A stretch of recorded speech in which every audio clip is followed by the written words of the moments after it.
ನಮಸ್ಕಾರ ವೀಕ್ಷಕರೇ, ಇನ್ಮೇಲಿಂದ ಇಂಥವರಿಗೆ ಗೃಹಲಕ್ಷ್ಮಿನೂ ಬರಲ್ಲ, ಅನ್ನ ಭಾಗ್ಯನೂ ಕೂಡ ಬರಲ್ಲ, ಜೊತೆಗೆ ಗೃಹ ಜ್ಯೋತಿನೂ ಕೂಡ ಬರಲ್ಲ ಕಣ್ರಿ. ಸೊ ಹಾಗಾದ್ರೆ ಎಂಥವರಿಗೆ ಬರಲ್ಲ, ಯಾಕೆ ಬರಲ್ಲ, ಇದು ಯಾರ ರೂಲ್ಸ್ ಮಾಡಿದಾರೆ ಅಂದ್ರೆ ಸ್ವತಃ ನಮ್ಮ CM ಸಿದ್ದರಾಮಯ್ಯನವರೇ ರೂಲ್ಸ್ ಅನ್ನ ತಂದಿರುವಂತದ್ದು. ಈಗ ಆಹಾರ ಇಲಾಖೆಗೂ ಕೂಡ ಸೂಚನೆಯನ್ನ ಕೊಟ್ಟಿರುವಂತದ್ದು. ಈಗಾಗಲೇ ಯಾರು ಒಂದು ಎಲಿಜಿಬಲ್ ಇಲ್ಲ ನೋಡಿ, ಸೊ ಅವರೆಲ್ಲರನ್ನೂ ಕೂಡ ತೆಗೆದಾಕ್ಬಿಡಿ. ಈಗಾಗಲೇ ಗೃಹಲಕ್ಷ್ಮಿಯಲ್ಲಿ ಗೊತ್ತಿರಬಹುದು ನಿಮ್ಗೆ, ಸುಮಾರು 1,78,000 ಮಹಿಳೆಯರನ್ನ ತೆಗೆದುಹಾಕಿರುವಂತದ್ದು. ಈಗ ಒಂದು ರೇಷನ್ ಕಾರ್ಡ್ ಕೂಡ ಡೆಡ್ ಮಾಡ್ತಾ ಇರುವಂತದ್ದು. ರೇಷನ್ ಕಾರ್ಡ್ ನಲ್ಲಿ ಎಷ್ಟು ಜನರಿಗೆ ತೆಗೆದುಹಾಕಿದಾರೆ ಅಂದ್ರೆ 3,41,000 ಫಲಾನುಭವಿಗಳ BPL ರೇಷನ್ ಕಾರ್ಡ್ ಮಾತ್ರ ತೆಗೆದುಹಾಕಿದ್ದಾರೆ. APL ಅಂತದ್ದು ಅಲ್ಲ, BPL ಇಷ್ಟು ಜನರಿಗೆ ತೆಗೆದುಹಾಕಿದ್ದಾರೆ. ಇನ್ನೂ 40 ಲಕ್ಷ ಟಾರ್ಗೆಟ್ ಇದೆ. ಸೊ ಅಲ್ಲಿವರೆಗೂ ಕೂಡ ನಿಮ್ದು ಕೂಡ ಡೆಡ್ ಆಗ್ಬೋದು. ನಿಮ್ಮ ರೇಷನ್ ಕಾರ್ಡ್ ಕೂಡ ಡೆಡ್ ಆದ್ರೆ ಏನಾಗತ್ತೆ ಹೇಳಿ, ಯಾವುದು ಯೋಜನೆ ಕೂಡ ಬರಲ್ಲ, ಸರ್ಕಾರದಿಂದ ಯಾವ ಸ್ಕೀಮ್ಗಳು ಕೂಡ ಬರಲ್ಲ. ಈಗಾಗಲೇ ಏನು ಬರ್ತಾ ಇದಾವಲ್ಲ, ಗೃಹಲಕ್ಷ್ಮಿ, ಗೃಹ ಜ್ಯೋತಿ, ಏನು ಫ್ರೀ ಯೂನಿಟ್ ತಗೋತಿರಲ್ಲ, ಏನೂ ಕೂಡ ಬರಲ್ಲ ವೀಕ್ಷಕರೇ. ಸೊ ಪಿಂಚಣಿ ಸೌಲಭ್ಯ ಕೂಡ ಬರಲ್ಲ, ಯಾವುದು ಯೋಜನೆ ಇನ್ನು ಮುಂದೆ ಬರ್ತಾವಲ್ಲ ಅವು ಕೂಡ ಬರಲ್ಲ. ಸೊ ಅದಕ್ಕೋಸ್ಕರ ತುಂಬಾ ಇಂಪಾರ್ಟೆಂಟ್ ಮಾಹಿತಿ ಆಗಿರುತ್ತೆ. ನಿಮ್ಮ BPL ರೇಷನ್ ಕಾರ್ಡ್ ಉಳಿಬೇಕಂದ್ರೆ ಏನ್ ಮಾಡಬೇಕು, ಏನೇನು ಇದಕ್ಕೆ ಅರ್ಜಿಗಳನ್ನ ಅಂದ್ರೆ ಇದಕ್ಕೆ ಅರ್ಹತೆಗಳು ಏನೇನಿದಾವೆ, ಅರ್ಹತೆಗಳು ಏನೇನಿಲ್ಲ, ಅನರ್ಹತೆಗಳು ಏನೇನಿದಾವೆ, ಸೊ ಎಲ್ಲನೂ ಕೂಡ ಕ್ಲಿಯರ್ ಆಗಿ ನಾನು ತಿಳಿಸ್ಕೊಡ್ತೀನಿ. ಸೊ ಕಂಪ್ಲೀಟ್ ಆಗಿ ವಿಡಿಯೋನ ವಾಚ್ ಮಾಡಿ. ಸೊ ಇಲ್ಲಿ ಯಾರ್ಯಾರನ್ನ ತೆಗೆದುಹಾಕ್ತಾ ಇದ್ದಾರೆ ಎಲ್ಲನೂ ಕೂಡ ನಾನು ಕ್ಲಿಯರ್ ಆಗಿ ತಿಳಿಸ್ಕೊಡ್ತೀನಿ. ಕ್ಲಿಯರ್ ಆಗಿ ನೋಡುವಂತಹ ಜವಾಬ್ದಾರಿ ನಿಮ್ದು. ಸೊ ಕಂಪ್ಲೀಟ್ ಆಗಿ ನೋಡೋದ್ರ ಜೊತೆಗೆ ಚಾನಲ್ಗೆ ಸಬ್ಸ್ಕ್ರೈಬ್ ಮಾಡಿಲ್ಲ ಅಂದ್ರೆ ಬೇಗನೆ ಸಬ್ಸ್ಕ್ರೈಬ್ ಮಾಡ್ಕೊಳ್ಳಿ. ವಿಡಿಯೋಕ್ಕೆ ಒಂದು ಲೈಕ್ ಕೊಟ್ಬಿಟ್ಟು ವಿಡಿಯೋನ ನೋಡ್ಲಿಕ್ಕೆ ಸ್ಟಾರ್ಟ್ ಮಾಡಿ. ಒಂದು ಬಟನ್ ಒತ್ತಿದ್ರೆ ಸಬ್ಸ್ಕ್ರೈಬ್ ಆಗತ್ತೆ ಕಣ್ರಿ. ಬೇಗನೆ ನಮ್ಮ ಶ್ರಮಕ್ಕೆ ಬೇಗನೆ ಒಂದು ಬಟನ್ ಒತ್ಬಿಡಿ. ಈಗ ಡೈರೆಕ್ಟ್ ಆಗಿ ನಾನು ಪಾಯಿಂಟ್ಗೆ ಬಂದ್ಬಿಡ್ತೀನಿ. ಈಗ ನೋಡಿ, ಗೃಹಲಕ್ಷ್ಮಿ ಯೋಜನೆ ಈಗ ಬರಲಿಕ್ಕೆ ಒಂದು 2 ತಿಂಗಳಾಯಿತು, ಇನ್ನೂ ಕೂಡ ಬರ್ತಾ ಇಲ್ಲ. ಸೊ ಈಗಾಗಲೇ ಒಂದು ಮಹಿಳಾ ಮತ್ತು ಮಕ್ಕಳ ಕಲ್ಯಾಣ ಇಲಾಖೆಯ ಸಚಿವೆಯಾದಂತಹ ಲಕ್ಷ್ಮಿ ಹೆಬ್ಬಾಳ್ಕರ್ ಅವರು ಈಗ ಒಂದು ಸ್ಪಷ್ಟನೆಯನ್ನ ಕೊಟ್ಟಿರುವಂತದ್ದು. 15ನೇ ತಾರೀಕಿನ ಒಳಗಾಗಿ 11ನೇ ಕಂತಿನ ಬರುತ್ತೆ. 15ನೇ ತಾರೀಕಿನ ಒಳಗಾಗಿ ಯಾರಿಗೆ ಬರಲ್ಲ ನೋಡಿ, ಅವ್ರಿಗೆಲ್ಲರಿಗೂ ಕೂಡ 15ನೇ ತಾರೀಕು ಆದ್ಮೇಲೆ 12ನೇ ಕಂತಿನ ಜೊತೆಗೆ ಹಾಕೊಡ್ತೀವಿ 4,000 ಅಂತ ಹೇಳಿದ್ದಾರೆ. ಸೊ ಅದ ಈಗಾಗಲೇ ಒಂದು ವಿಡಿಯೋಗಳಲ್ಲಿ ತಿಳಿಸ್ಕೊಟ್ಟಿದ್ದೀನಿ. ಸೊ ಹಿಂದಿನ ವಿಡಿಯೋಗಳನ್ನ ನೋಡ್ಕೋಬಹುದು. ಈಗ ನಮ್ಮ ಮುದ್ದೆಗೆ ಬರೋಣ. ಸೊ ಈಗ ಈ ಒಂದು ಗೃಹಲಕ್ಷ್ಮಿ ಯೋಜನೆಯಿಂದ ತೆಗೆದಾಕ್ತಾ ಇರುವಂತದ್ದು, ಗೃಹ ಜ್ಯೋತಿ ಯೋಜನೆಯಿಂದ ತೆಗೆದಾಕ್ತಾ ಇರುವಂತದ್ದು, ಅನ್ನ ಭಾಗ್ಯ ಯೋಜನೆಯಿಂದ ತೆಗೆದಾಕ್ತಾ ಇರುವಂತದ್ದು, ಎಂತಹ ಒಂದು ಮಹಿಳೆಯರನ್ನ ತೆಗೆದಾಕ್ತಾ ಇದ್ದಾರೆ ಅಂದ್ರೆ ಇದು ಎಲ್ಲನೂ ಕೂಡ BPL ರೇಷನ್ ಕಾರ್ಡ್ ಡೆಡ್ ಆಗ್ತಾ ಇರುವಂತದ್ದು. ಅದೇ ಮುಖ್ಯವಾಗಿರುವಂತಹದ್ದು ಕಾರಣ. ಈಗಾಗಲೇ 3,41,000 ಮಹಿಳೆಯರ BPL ರೇಷನ್ ಕಾರ್ಡ್ಗಳನ್ನ ಡೆಡ್ ಮಾಡಿರುವಂತದ್ದು, ರದ್ದು ಮಾಡಿರುವಂತದ್ದು. ಸೊ ಹಾಗಾದ್ರೆ ಇದಕ್ಕೆ ಹೊಸ ರೂಲ್ಸ್ಗಳನ್ನ, ಎಂತಹ ರೂಲ್ಸ್ಗಳನ್ನ ತಂದಿದ್ದಾರೆ, ಯಾಕೆ ಡೆಡ್ ಮಾಡ್ತಾ ಇದ್ದಾರೆ ಅಂದ್ರೆ ಎಲ್ಲನೂ ಕೂಡ ನಾನು ಕಂಪ್ಲೀಟ್ ಆಗಿ ತಿಳಿಸ್ಕೊಡ್ತಾ ಇದ್ದೀನಿ. ಇಲ್ಲಿ ಮುಖ್ಯವಾಗಿ 4 ವೀಲರ್ ವಾಹನಗಳನ್ನ, 2 ವೀಲರ್ ವಾಹನಗಳನ್ನ ಹೊಂದಿದವರು ಕೂಡ ನೋಡ್ಬೇಕಾಗತ್ತೆ. ಮತ್ತೆ ಇಲ್ಲಿ ರೈತರು ಕೂಡ ನೋಡ್ಬೇಕು. ಯಾಕಂದ್ರೆ 3 ಹೆಕ್ಟೇರ್ಗಿಂತ ಹೆಚ್ಚಿನ ಭೂಮಿ ಹೊಂದವರು ಕೂಡ ನೋಡ್ಲೇಬೇಕು. ಯಾಕಂದ್ರೆ ಅವ್ರಿಗೂ ಕೂಡ ಸಾಕಷ್ಟು ರೂಲ್ಸ್ ಗಳನ್ನ ತಂದು ಹಾಕಿರುವಂತದ್ದು ಈಗ ನಮ್ಮ ರಾಜ್ಯ ಸರ್ಕಾರ. ಈಗ ಗೊತ್ತಿರಬಹುದು, ನಮ್ಮ ರಾಜ್ಯ ಸರ್ಕಾರದ ಖಜಾನೆನೇ ಖಾಲಿ ಆಗಿರುವಂತದ್ದು. ಯಾಕಂದ್ರೆ ಈಗ ಸಾಕಷ್ಟು ಸ್ಕೀಮ್ಸ್ ಗಳಲ್ಲಿ ಬಂಡವಾಳನ ಹಾಕಿ ನಮ್ಮ ಒಂದು ಸರ್ಕಾರದ ಪ್ರಾಪರ್ಟಿಗಳನ್ನ ಅಡ ಇಟ್ಟು ಈ ಒಂದು ಸ್ಕೀಮ್ಸ್ ಗಳನ್ನ ನಡೆಸ್ತಾ ಇರುವಂತದ್ದು. ನಿಮ್ಗೆಲ್ಲರಿಗೂ ಕೂಡ ಗೊತ್ತಿರಬೇಕು ಇಂತಹ ವಿಷಯಗಳು.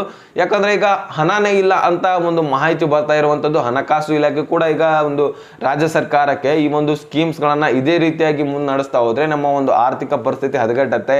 ಮತ್ತೆ ಸಾರಿಗೆ ಇಲಾಖೆ ಕೂಡ ಇದನ್ನ ಒಂದು ಮಾಹಿತಿ ಹೊರಡಿಸಿತ್ತು, ಫ್ರೀ ಬಸ್ ಅನ್ನ ಬಂದ್ ಮಾಡಿಬಿಡಿ, ಇಲ್ಲ ಅಂದ್ರೆ ನಮ್ಮ ಒಂದು ಆರ್ಥಿಕ ಪರಿಸ್ಥಿತಿ ಹದಗೆಡುತ್ತೆ. ಈಗಾಗಲೇ ಇನ್ಕಮ್ ಹೋಗೋದೇ ಒಂದು ಸಾರಿಗೆ ಇಲಾಖೆಯಿಂದ ಮತ್ತೆ ಈ ಒಂದು ಗೃಹ ಜ್ಯೋತಿಯಿಂದ, ಈ ಲೈಟ್ ಬಿಲ್ ಇಂದಾನು ಕೂಡ ಹೋಗುತ್ತೆ. ನಿಮ್ಗೆ ಗೊತ್ತಿರ್ಬೋದು. ಈ ಎರಡೂ ಮುಖ್ಯವಾಗಿರುವಂಥದ್ದು ನಮ್ಮ ರಾಜ್ಯಕ್ಕೆ, ಏನು ನಮ್ಮ ರಾಜ್ಯ ಸರ್ಕಾರಕ್ಕೆ ಏನು ಅಮೌಂಟ್ ಹೋಗ್ತಾ ಇತ್ತಲ್ಲ, ಇವೆರಡು ಮುಖ್ಯವಾಗಿರುವಂಥದ್ದು ಇನ್ಕಮ್ ಹೋಗ್ಲಿಕ್ಕೆ. ಸೊ ಇವುಗಳನ್ನೇ ಫ್ರೀ ಮಾಡಿಬಿಟ್ರೆ ಸರ್ಕಾರಕ್ಕೆ ಆದಾಯ ಎಲ್ಲಿಂದ ಬರ್ಬೇಕು ಹೇಳಿ, ಆ ರೀತಿಯಾಗಿರುವಂತಹ ಪ್ರಾಬ್ಲಮ್ ಉಂಟಾಗಿರುವಂಥದ್ದು. ಅದಕ್ಕೋಸ್ಕರ ಏನು ಫೇಕ್ ಡಾಕ್ಯುಮೆಂಟ್ಸ್ಗಳು ಅದು ಇದು ಅಂತ ಯಾವ್ಯಾವ ರೂಲ್ಸ್ಗಳಿದಾವೆ ಅದರಿಂದ ಎಲ್ಲನೂ ಕೂಡ ತೆಗೆದಾಕ್ತಾ ಇರುವಂಥದ್ದು. BPL ರೇಷನ್ ಕಾರ್ಡು, ಗೃಹಲಕ್ಷ್ಮಿ ಯೋಜನೆಯಿಂದ ತೆಗೆದಾಕ್ತಾ ಇರುವಂಥದ್ದು ಮಹಿಳೆಯರನ್ನ.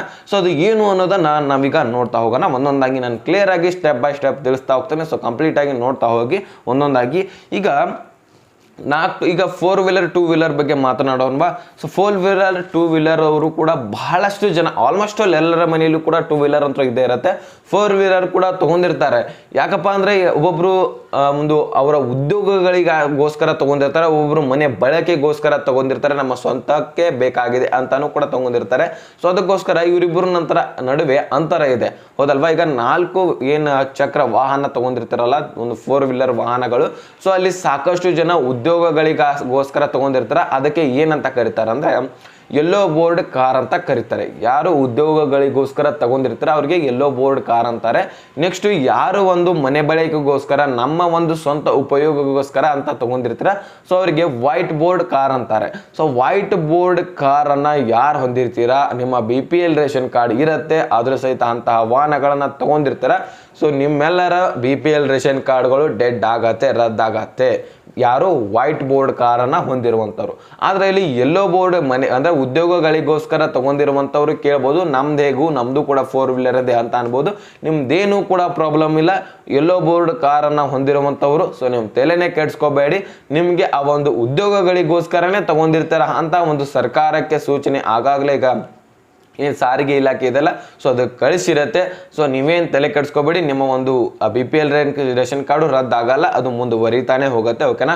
ಸೊ ಇದಿಷ್ಟು ಆದಮೇಲೆ ಈಗ ಈ ಒಂದು ನಾನೇನು ಹೇಳಿದ್ನಲ್ಲ 3 ಹೆಕ್ಟೇರ್ಗಿಂತ ಹೆಚ್ಚಿನ ಭೂಮಿ ರೈತರಿಗೆ ಕಡೆ ಬರೋಣ.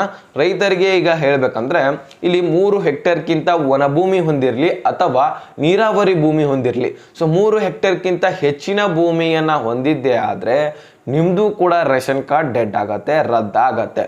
ಸೊ 3 ಹೆಕ್ಟೇರ್ಗಿಂತ ಕಡಿಮೆ ವನಭೂಮಿ ಅಥವಾ ನೀರಾವರಿ ಭೂಮಿಯನ್ನು ಹೊಂದಿದ್ದೆ ಆದರೆ ನಿಮ್ಮ BPL ರೇಷನ್ ಕಾರ್ಡು ಉಳಿಯುತ್ತೆ. ಅಥವಾ ನೀವು ಒಬ್ಬೊಬ್ರು ರೈತರಿರ್ತೀರ, ಬೇರೆದವರ ಹೊಲವನ್ನು ನೀವು ಮಾಡ್ಕೊಂಡಿರ್ತೀರ, ಅವ್ರಿಗೂ ಏನು ಪ್ರಾಬ್ಲಮ್ ಇಲ್ಲ. ನೀವು ಅನ್ಬೋದು ನಾವು 7-8 ಎಕರೆ ಮಾಡ್ಕೊಂಡಿದ್ದೀವಿ, ನಮ್ದು ಹೇಗಾಗತ್ತೆ ಅಂತ ನಮ್ಮ BPL ರೇಷನ್ ಕಾರ್ಡ್ ರದ್ದಾಗ್ಬೋದಾ ಅಂತ ಅನ್ಬೋದು. ಇಲ್ಲ, ನಿಮ್ದೇನು ಕೂಡ ತಲೆ ಕೆಡಿಸ್ಕೊಳ್ಳುವಂತಹ ಅಗತ್ಯವಿಲ್ಲ. ನಿಮ್ಮ 3 ಹೆಕ್ಟೇರ್ಗಿಂತ ಹೆಚ್ಚಿನ ಭೂಮಿ ಇಲ್ಲಪ್ಪ ಅಂದ್ರೆ ನಿಮ್ಮ ಹೆಸರಲ್ಲೇ, ಸೊ ನೀವು ತಲೆ ಕೆಡಿಸ್ಕೊಳ್ಳೋದಿಲ್ಲ, BPL ರೇಷನ್ ಕಾರ್ಡ್ ಇದ್ದೇ ಇರುತ್ತೆ. ಓಕೆನಾ. ಸೊ ಇದಿಷ್ಟೇ ಆದಮೇಲೆ ಇಲ್ಲಿ ಅರ್ಹತೆ ಅನರ್ಹತೆಗಳು ಕೂಡ ಇದಾವೆ. ಸೊ ಎಲ್ಲ ನೋಡ್ಕೊಳ್ಳೋಣ. ಮೊದಲನೇದಾಗಿ ಇಲ್ಲಿ ಕುಟುಂಬದ ವಾರ್ಷಿಕ ಆದಾಯ ಎಷ್ಟಿರ್ಬೇಕಂದ್ರೆ 1,20,000 ಒಳಗಡೆ ಇರಬೇಕಾಗತ್ತೆ. ಕುಟುಂಬದ ವಾರ್ಷಿಕ ಆದಾಯ 1,20,000ಕ್ಕಿಂತ ಒಳಗಡೆ ಇದ್ದಂಥವರ ಆ ಒಂದು BPL ರೇಷನ್ ಕಾರ್ಡು ಉಳಿಯುತ್ತೆ. 1,20,000ಕ್ಕಿಂತ ಹೆಚ್ಚಿನ ಒಂದು ಆದಾಯ ಇದ್ರೆ ನಿಮ್ದು ಕೂಡ BPL ರೇಷನ್ ಕಾರ್ಡು ಡೆಡ್ ಆಗುತ್ತೆ. ಸೊ ಈ ಒಂದು ರೂಲ್ಸ್ ಅನ್ನ ತಂದಿರುವಂಥದ್ದು. ನೆಕ್ಸ್ಟ್ ಈಗಾಗಲೇ 4 ವೀಲರ್ 2 ವೀಲರ್ ತಿಳಿಸ್ಕೊಟ್ಟಿದ್ದೀನಿ. ಮತ್ತೆ ಇಲ್ಲಿ ಇನ್ನೊಂದು IT ರಿಟರ್ನ್ಸ್ ಅಂದರೆ ನಿಮ್ಗೆ ಗೊತ್ತಿರ್ಬೋದು, ಒಬ್ಬೊಬ್ಬರಿಗೆ ಗೊತ್ತಿರಲ್ಲ. ಇಲ್ಲಿ ನೋಡಿ, ಆದಾಯ ತೆರಿಗೆ ಅಂತ ಅಂತಾರೆ. IT ರಿಟರ್ನ್ಸ್ ಮಾಡೋವರಿಗೆ ಆದಾಯ ತೆರಿಗೆ ಪಾವತಿದಾರರು ಅಂತ ಕರೀತಾರೆ. ಈಗಾಗಲೇ ಗೃಹಲಕ್ಷ್ಮಿಯಲ್ಲಿ ಮುಖ್ಯ ಟಾರ್ಗೆಟ್ ಅಂದರೆ IT ರಿಟರ್ನ್ಸ್. ಯಾರು ತೆರಿಗೆಯನ್ನು ಪಾವತಿ ಮಾಡ್ತಾ ಇದ್ದಾರೆ ಸೊ ಅಂತಹವರ ಗೃಹಲಕ್ಷ್ಮಿ ಯೋಜನೆಯಿಂದ ತೆಗೆದಾಕ್ತಾ ಇರುವಂಥದ್ದು. ಹೇಗೆ ಅಂದರೆ ಈಗ ತೆರಿಗೆಯನ್ನು ಪಾವತಿ ಮಾಡ್ತಿರ್ತೀರಲ್ಲ, ಅದು ಗೃಹಲಕ್ಷ್ಮಿ ಸ್ಟೇಟಸ್ ಅನ್ನು ಅವ್ರು ಚೆಕ್ ಮಾಡ್ತಾರೆ. ಅವರ ಮುಖಾಂತರ ಅಲ್ಲಿ ಚೆಕ್ ಮಾಡಿದಾಗ ನೀವು ಆದಾಯ ತೆರಿಗೆ ಪಾವತಿದಾರರು ಅಂತ ತೋರಿಸ್ತಾ ಇರುತ್ತೆ. ಸೊ ನೀವು ತೆರಿಗೆ ಪಾವತಿ ಮಾಡ್ತಾ ಇದ್ರೆ ಸೊ ನಿಮ್ಮದು ಕೂಡ ಅವಾಗ ಆ ಒಂದು ಗೃಹಲಕ್ಷ್ಮಿ ಯೋಜನೆ ಏನು ಅಪ್ಲಿಕೇಶನ್ ಇದೆಯಲ್ಲ ಸೊ ಅದನ್ನು ತೆಗೆದಾಕ್ತಾ ಇದ್ದಾರೆ. ರೇಷನ್ ಕಾರ್ಡ್ ಡೆಡ್ ಮಾಡ್ತಾ ಇದ್ದಾರೆ. ಇದೇ ರೀತಿಯಾಗಿ ಅಂದರೆ ನಿಮ್ಮ ಒಂದು ಹೆಚ್ಚಿನ ಒಂದು ಮಾಹಿತಿಗಳನ್ನು ಕಲೆಕ್ಟ್ ಮಾಡಿಕೊಂಡು ಅಲ್ಲಿ ನೀವು BPL ರೇಷನ್ ಕಾರ್ಡ್ಗೆ ಅರ್ಹತೆ ಇಲ್ಲಪ್ಪ ಅಂದರೆ ನಿಮ್ಮದು ಕೂಡ ಡೆಡ್ ಮಾಡೋಗಿದ್ದಾರೆ. ಓಕೆನಾ. ಸೊ ಇದು ಆದಾಯ ತೆರಿಗೆದ ಬಗ್ಗೆ ನಿಮ್ಗೆ ಮಾಹಿತಿ ಅರ್ಥ ಆಗಿದೆ. ಸೊ ಇಲ್ಲಿ ನೋಡೋಣ. ಇಲ್ಲಿ ಹಳ್ಳಿಯಲ್ಲಿ 3 ಹೆಕ್ಟೇರ್ ಇದು ತಿಳಿಸ್ಕೊಟ್ಟಿದ್ದೀನಿ. ಸೊ ಇದಾದಮೇಲೆ ಗೋರ್ಮೆಂಟ್ ಜಾಬ್ ಇಲ್ಲಿದೆ ನೋಡಿ. ಗೋರ್ಮೆಂಟ್ ಜಾಬ್ದು ಈಗಾಗಲೇ 70,000ಕ್ಕಿಂತ ಹೆಚ್ಚಿನ ಒಂದು ಗೋರ್ಮೆಂಟ್ನ ಸರ್ಕಾರಿ ಹುದ್ದೆಗಳಲ್ಲಿರುವಂತಹ BPL ರೇಷನ್ ಕಾರ್ಡ್ದಾರರನ್ನ ತೆಗೆದಾಕ್ತಿರುವಂಥದ್ದು, ರದ್ದು ಮಾಡಿರುವಂಥದ್ದು. ಯಾರು BPL ರೇಷನ್ ಕಾರ್ಡ್ಗಳನ್ನು ಹೊಂದಿದ್ದು ಈ ಕಡೆಗೆ ಸರ್ಕಾರಿ ಉದ್ಯೋಗದಲ್ಲಿ ಇರ್ತಾರೆ ನೋಡಿ, ಸೊ ಅವರ BPL ರೇಷನ್ ಕಾರ್ಡ್ಗಳನ್ನು ಹೋದ ವರ್ಷ 70,000 ರೇಷನ್ ಕಾರ್ಡ್ಗಳನ್ನು ರದ್ದು ಮಾಡಲಾಗಿದೆ. ಇದು ಒಬ್ಬೊಬ್ಬರಿಗೆ ಗೊತ್ತಿರ್ಬೋದು ಭವಿಷ್ಯ, ಹೌದಲ್ವಾ. ಈಗ 70,000 ರದ್ದು ಮಾಡಿದಾರೆ ಅಂದರೆ ಈಗನೂ ಕೂಡ ಸಾಕಷ್ಟು ಉದ್ಯೋಗಗಳನ್ನ ಹೊಂದಿರ್ತಾರೆ, ಸರ್ಕಾರಿ ನೌಕರರಾಗಿರ್ತಾರೆ, ಅವರ BPL ರೇಷನ್ ಕಾರ್ಡ್ಗಳು ಇರ್ತವೆ. ಸೊ ಅವ್ರದ್ದು ಕೂಡ ರದ್ದು ಮಾಡ್ತಾ ಇರ್ತಾರೆ. ಸೊ ರದ್ದು ಮಾಡ್ತಾನೆ ಇದ್ದಾರೆ. ಈಗ ಸಾಕಷ್ಟು 40 ಲಕ್ಷ ಫಲಾನುಭವಿಗಳ BPL ರೇಷನ್ ಕಾರ್ಡ್ ರದ್ದು ಮಾಡುವಂತಹ ಟಾರ್ಗೆಟ್ ಇಟ್ಕೊಂಡಿದ್ದಾರೆ. ಸೊ ಅದರಲ್ಲಿ ನೀವು ಕೂಡ ಆಗಿರ್ಬೋದು. ಇಲ್ಲಿ ನೋಡಿ ಇನ್ನೊಂದು ನಗರ ಪ್ರದೇಶದಲ್ಲಿ ಅಂದರೆ ಸಿಟಿಯಲ್ಲಿ 1,000 ಚದರ ಅಡಿಯಲ್ಲಿ ನಿಮ್ಮ ಒಂದು ಮನೆ ಇರುತ್ತೆ ನೋಡಿ, ಸ್ವಂತ ಮನೆ. ಬಾಡಿಗೆ ಮನೆ ಮಾಡಿದ್ರೆ ಅದೇನಿಲ್ಲ, ಸ್ವಂತ ಮನೆ ಏನಿರುತ್ತಲ್ಲ 1,000 ಚದರ ಮೀಟರ್ನಲ್ಲಿ. ಸೊ ಅಂತಹ ಮನೆಯನ್ನು ಉಳ್ಳೋರು ಕೂಡ ಅವರು BPL ರೇಷನ್ ಕಾರ್ಡ್ ಕೂಡ ಡೆಡ್ ಮಾಡ್ತಾ ಇದ್ದಾರೆ, ರದ್ದು ಮಾಡ್ತಾ ಇರುವಂಥದ್ದು. ಸೊ ಏನಾದರೂ ಬಾಡಿಗೆ ಮನೆಯಲ್ಲಿದ್ದರೆ ಅವ್ರದ್ದು ಕೂಡ ಏನು ರದ್ದು ಮಾಡಲ್ಲ. ಕಡಿಮೆ 1,000 ಚದರ ಮೀಟರ್ಗಿಂತ ಕಡಿಮೆ ಸ್ವಂತ ಮನೆ ಹೊಂದಿದ್ರು ಕೂಡ ರದ್ದು ಮಾಡಲ್ಲ. 1,000 ಚದರ ಮೀಟರ್ ಅಥವಾ ಅದಕ್ಕಿಂತ ಹೆಚ್ಚಿನ ಮನೆ ಉಳಿದ ಇದ್ದ ಅಂದರೆ ನಿಮ್ಮದು ಇದ್ದರೆ ಸ್ವಂತ ಮನೆ, ಸೊ ನಿಮ್ದು ರೇಷನ್ ಕಾರ್ಡು ಡೆಡ್ ಆಗತ್ತೆ ವೀಕ್ಷಕರೇ. ಸೊ ಇದಿಷ್ಟು ಇದರ ಬಗ್ಗೆ ಒಂದು ಹೊಸ ರೂಲ್ಸ್ಗಳು, ಇಂಪಾರ್ಟೆಂಟ್ ರೂಲ್ಸ್ಗಳನ್ನು ತಂದಿರುವಂಥದ್ದು.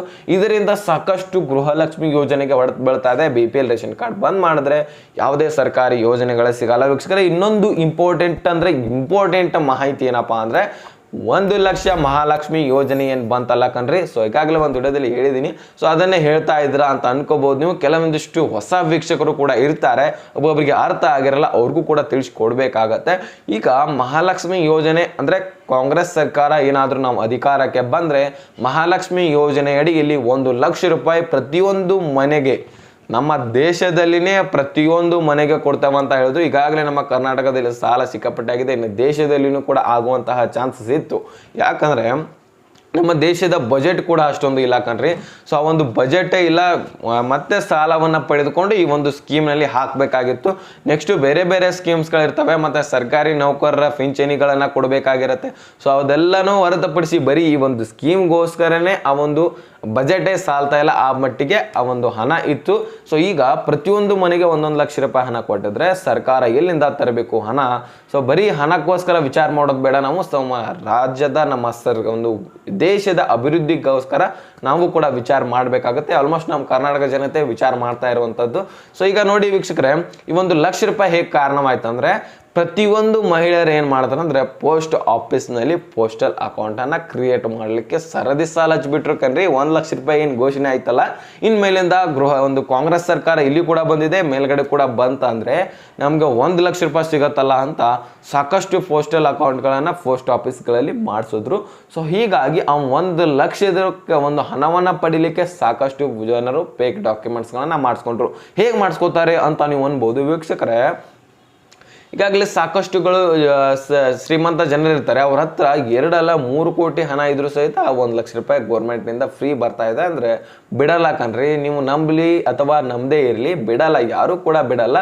ಶ್ರೀಮಂತರು ಹೇಗಿರ್ತಾರೆ ನೋಡಿ, ಆ ರೀತಿಯಾಗಿ ಹಣವನ್ನು ಬೇಕಂತಾನೆ ಶ್ರೀಮಂತರಾಗಿರುವಂಥದ್ದು ಅವರು, ಓಕೆನಾ. ಸೊ 1 ಲಕ್ಷ ರೂಪಾಯಿ ಬಿಡಲ್ಲ ಅವರು. ಅದಕ್ಕೋಸ್ಕರನೇ ಒಂದು 10,000 ರೂಪಾಯಿ ಖರ್ಚಾದರೆ ಅಲ್ಲಿ ನಾವು BPL ರೇಷನ್ ಕಾರ್ಡ್ಗಳನ್ನು ಮಾಡ್ತೀವಿ. ನನಗೆ MLA ಪರಿಚಯ ಇದ್ದಾನೆ, MP ಪರಿಚಯ ಇದ್ದಾನೆ, ಅಥವಾ ಗ್ರಾಮ ಪಂಚಾಯತಿಯಲ್ಲಿ ಪರಿಚಯ ಇದ್ದಾರೆ, ನನಗೆ ಮುನ್ಸಿಪಾಲಿಟಿಯಲ್ಲಿ ಪರಿಚಯ ಇದ್ದಾರೆ, ಸಾಕಷ್ಟು ನನಗೆ ಲೀಡರ್ಗಳು ನಮಗೆ ಪರಿಚಯ ಇದ್ದಾರೆ, ಅವರಿಂದ ನಾನು ಏನು ಬೇಕಾದರೂ ಕೂಡ ಮಾಡ್ಕೋಬೋದು ಅಂತ ಒಂದು BPL ರೇಷನ್ ಕಾರ್ಡ್ಸ್ಗಳನ್ನು ಹಣ ಕೊಟ್ಟು ಮಾಡಿಸ್ಬಿಟ್ಟಿರ್ತಾರೆ. ಸೊ ಅದಕ್ಕೋಸ್ಕರ ಅಂತಹ ಒಂದು ಫೇಕ್ ಡಾಕ್ಯುಮೆಂಟ್ಸ್ಗಳನ್ನು ಹೊಂದಿರುವಂತಹ ಒಂದು ಜನರ ಒಂದು BPL ರೇಷನ್ ಕಾರ್ಡ್ಗಳನ್ನು ರದ್ದು ಮಾಡ್ತಾ ಇರುವಂಥದ್ದು ಈಗ ಆಹಾರ ಇಲಾಖೆ ಮುಂದಾಗಿರುವಂಥದ್ದು. ಸೊ ಖಡಕ್ ಆಗಿರುವಂತಹ ಒಂದು ನಿರ್ಧಾರವನ್ನು ತೆಗೆದುಕೊಂಡಿದೆ ನಮ್ಮ ರಾಜ್ಯ ಸರ್ಕಾರ. ಯಾಕಂದರೆ ಫೇಕ್ ಡಾಕ್ಯುಮೆಂಟ್ಸು ಆಲ್ಮೋಸ್ಟ್ ಆಲ್ ಅವ್ರನ್ನ ಬಂದ್ ಮಾಡಲೇಬೇಕು. ಯಾಕಂದರೆ ಈಗ ನಿಜವಾಗಿರುವಂತಹ ಫಲಾನುಭವಿಗಳಿಗೆ ಹಣ ಹೋಗಲ್ಲ ಕಣ್ರಿ ಪಾಪ. ಸೊ ಅವರಿಗೆ ಹೋಗಿರುವಂತಹ ಹಣ ಈಗ ಅವ್ರಿಗೆ ಅಷ್ಟೇನೆ ಹೋಗ್ತಾ ಇದ್ರೆ ಕಂಟಿನ್ಯೂಸ್ ಆಗಿ 5 ವರ್ಷ ಕೊಡ್ಬೋದಾಗಿತ್ತು.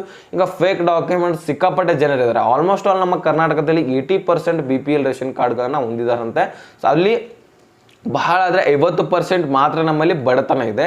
ಸೊ ಅದಕ್ಕಿಂತ 30% ಹೆಚ್ಚಿನ ರೇಷನ್ ಕಾರ್ಡ್ಗಳಿದಾವೆ ಅಂದರೆ ವಿಚಾರ ಮಾಡುವಂತಹ ಮಾತಿದೆ. ಸೊ ಅದಕ್ಕೋಸ್ಕರ ಈ ಒಂದು ದಿಟ್ಟ ನಿರ್ಧಾರಗಳನ್ನು ನಮ್ಮ ರಾಜ್ಯ ಸರ್ಕಾರ ತೆಗೆದುಕೊಳ್ತಾ ಇದೆ. ಇಂತಹ ಒಂದು ರೇಷನ್ ಕಾರ್ಡ್ಗಳನ್ನು ರದ್ದು ಮಾಡ್ತಾ ಇದೆ. ಈಗಾಗಲೇ 40 ಲಕ್ಷ ಫಲಾನುಭವಿಗಳನ್ನ ಈಗ ತೆಗೆದು ಹಾಕ್ತಾರೆ ವೀಕ್ಷಕರೇ. ಸೊ ಈಗಾಗಲೇ 10 ಲಕ್ಷದವರೆಗೆ ಸಮೀಪ ಬಂದಿರಬಹುದು.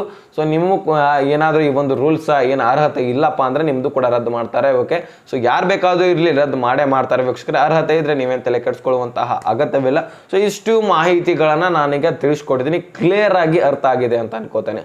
ಸೊ ಏನಾದರೂ ಕನ್ಫ್ಯೂಷನ್ ಇದ್ದರೆ ಇನ್ನೂ ಕೂಡ ಅರ್ಥ ಆಗಿಲ್ಲ ಅಂದರೆ ನೀವೇನು ಮಾಡ್ಬೇಕು ಹೇಳಿ, ಡಿಸ್ಕ್ರಿಪ್ಷನ್ನಲ್ಲಿ ಇನ್ಸ್ಟಾಗ್ರಾಮ್ ಲಿಂಕ್ ಇರುತ್ತೆ. ಸೊ ಅಲ್ಲಿಂದ ನೀವು ನನಗೆ ಕಾಂಟ್ಯಾಕ್ಟ್ ಮುಖಾಂತರ ಮೆಸೇಜ್ ಮಾಡಿ ನನಗೆ ತಿಳಿಸ್ಬೋದು. ನಾನು ಪರ್ಸ್ನಲ್ ಆಗಿ ನಿಮಗೆ ತಿಳಿಸ್ಕೊಡ್ತೀನಿ. ಸೊ ಇನ್ನೊಂದು ಇಲ್ಲಿ ಗೃಹಲಕ್ಷ್ಮಿ ಯೋಜನೆಯ ನಾವು ಹಣ ಎಷ್ಟು ಜಮಾ ಆಗಿದೆ, ನಮ್ಮ ಎಷ್ಟು ಕಂತುಗಳು ನಮ್ಮ ಖಾತೆಗೆ ಜಮಾ ಆಗಿದ್ದಾವೆ ಅದು ಇದು ಅಂತ ಬಹಳಷ್ಟು ಜನ ಕಮೆಂಟ್ ಮಾಡ್ತಾ ಇದ್ರು. ಸೊ ಅದಕ್ಕೋಸ್ಕರ ಇನ್ಸ್ಟಾಗ್ರಾಮಲ್ಲಿ ಕೂಡ ಮೆಸೇಜ್ ಮಾಡಿದ್ರು. ಅದಕ್ಕೋಸ್ಕರ ಸಪ್ರೇಟಾಗಿ ನಾನು ವಿಡಿಯೋ ಮಾಡಿ ತಿಳಿಸ್ಕೊಟ್ಟಿದ್ದೀನಿ. ಅಂದರೆ ಗೃಹಲಕ್ಷ್ಮಿ ಯೋಜನೆಯ ಹಣ ಎಷ್ಟು ಕಂತುಗಳು ನಮಗೆ ಜಮಾ ಆಗಿದೆ, ನಮ್ಮ ಖಾತೆಗೆ 11ನೇ ಕಂತು ಜಮಾ ಆಗಿದೆ ಇಲ್ವೋ, ಅಥವಾ 1ನೇ ಕಂತಿನ ಹಿಡ್ಕೊಂಡು 12ನೇ ಕಂತಿನವರೆಗೆ ಎಷ್ಟು ಕಂತುಗಳು ನಮ್ಮ ಖಾತೆಗೆ ಜಮಾ ಆಗಿದೆ ಅನ್ನೋದನ್ನ ನೀವು ತಿಳ್ಕೊಬೇಕಂದ್ರೆ ನೀವೇನು ಮಾಡ್ಬೇಕು ಹೇಳಿ. ಸೊ ನೀವು ಈಗಾಗಲೇ ಒಂದು ವಿಡಿಯೋದಲ್ಲಿ ನಾನು ಕಂಪ್ಲೀಟ್ ಆಗಿ ತಿಳಿಸ್ಕೊಟ್ಟಿದ್ದೀನಿ. ಸೊ ಆ ಒಂದು ಮಾಡ್ಕೋಬೋದು, ನಿಮ್ಮ ಮೊಬೈಲ್ನಲ್ಲೇ ಚೆಕ್ ಮಾಡ್ಕೋಬೋದು. ನೀವೇನು ಆನ್ಲೈನ್ ಸೆಂಟರ್ಗಳಿಗೆ PC ಗಳಲ್ಲಿ ಲ್ಯಾಪ್ಟಾಪ್ಗಳಲ್ಲಿ ಚೆಕ್ ಮಾಡುವಂಥ ಅಗತ್ಯವಿಲ್ಲ. ಮೊಬೈಲ್ನಲ್ಲಿ ಇದ್ರೆ ನಿಮ್ಮ ಮೊಬೈಲ್ ಇದ್ರೆ ಸಾಕು, ಮೊಬೈಲ್ನಲ್ಲಿ ಚೆಕ್ ಮಾಡ್ಕೋಬೋದು. ಅದು ಹೇಗೆ ಅನ್ನೋದನ್ನು ನಾನು ಕೂಡ ಮೊಬೈಲಲ್ಲೇ ನಿಮ್ಗೆ ತಿಳಿಸ್ಕೊಟ್ಟಿದ್ದೀನಿ. ಸೊ ಬೇಕಾದರೆ ಡಿಸ್ಕ್ರಿಪ್ಷನಲ್ಲಿ ಅದೊಂದು ವಿಡಿಯೋ ಲಿಂಕನ್ನು ಹಾಕಿರ್ತೀನಿ. ಸೊ ಒಂದು ವಿಡಿಯೋ ಮೇಲೆ ಕ್ಲಿಕ್ ಮಾಡ್ಕೋದ್ರೆ ಮುಖಾಂತರ ನೀವು ಕಂಪ್ಲೀಟಾಗಿ ವಿಡಿಯೋನ ವಾಚ್ ಮಾಡ್ಬೋದು. ವಾಚ್ ಮಾಡ್ಕೊಂಡು ಕಂಪ್ಲೀಟಾಗಿ ವಿಡಿಯೋನ ಮಾಹಿತಿನ ಅರ್ಥ ಮಾಡ್ಕೋಬೋದಾಗಿರುತ್ತೆ ಬೇಕಾದ್ರೆ. ಸೊ ಇದಿಷ್ಟು ಅರ್ಥ ಆಗಿದ್ರೆ ಲೈಕ್ ಮಾಡಿ, ನಿಮ್ಮ ಸ್ನೇಹಿತರಿಗೆ ಶೇರ್ ಮಾಡಿ, ಸಬ್ಸ್ಕ್ರೈಬ್ ಮಾಡಿ ಅಂತ ಹೇಳ್ತಾ ಮತ್ತೆ ಮುಂದಿನ ಮಾಹಿತಿ ಸಿಗೋಣ. ಸೊ ಅಲ್ಲಿ ತನಕ bye bye, take care friends.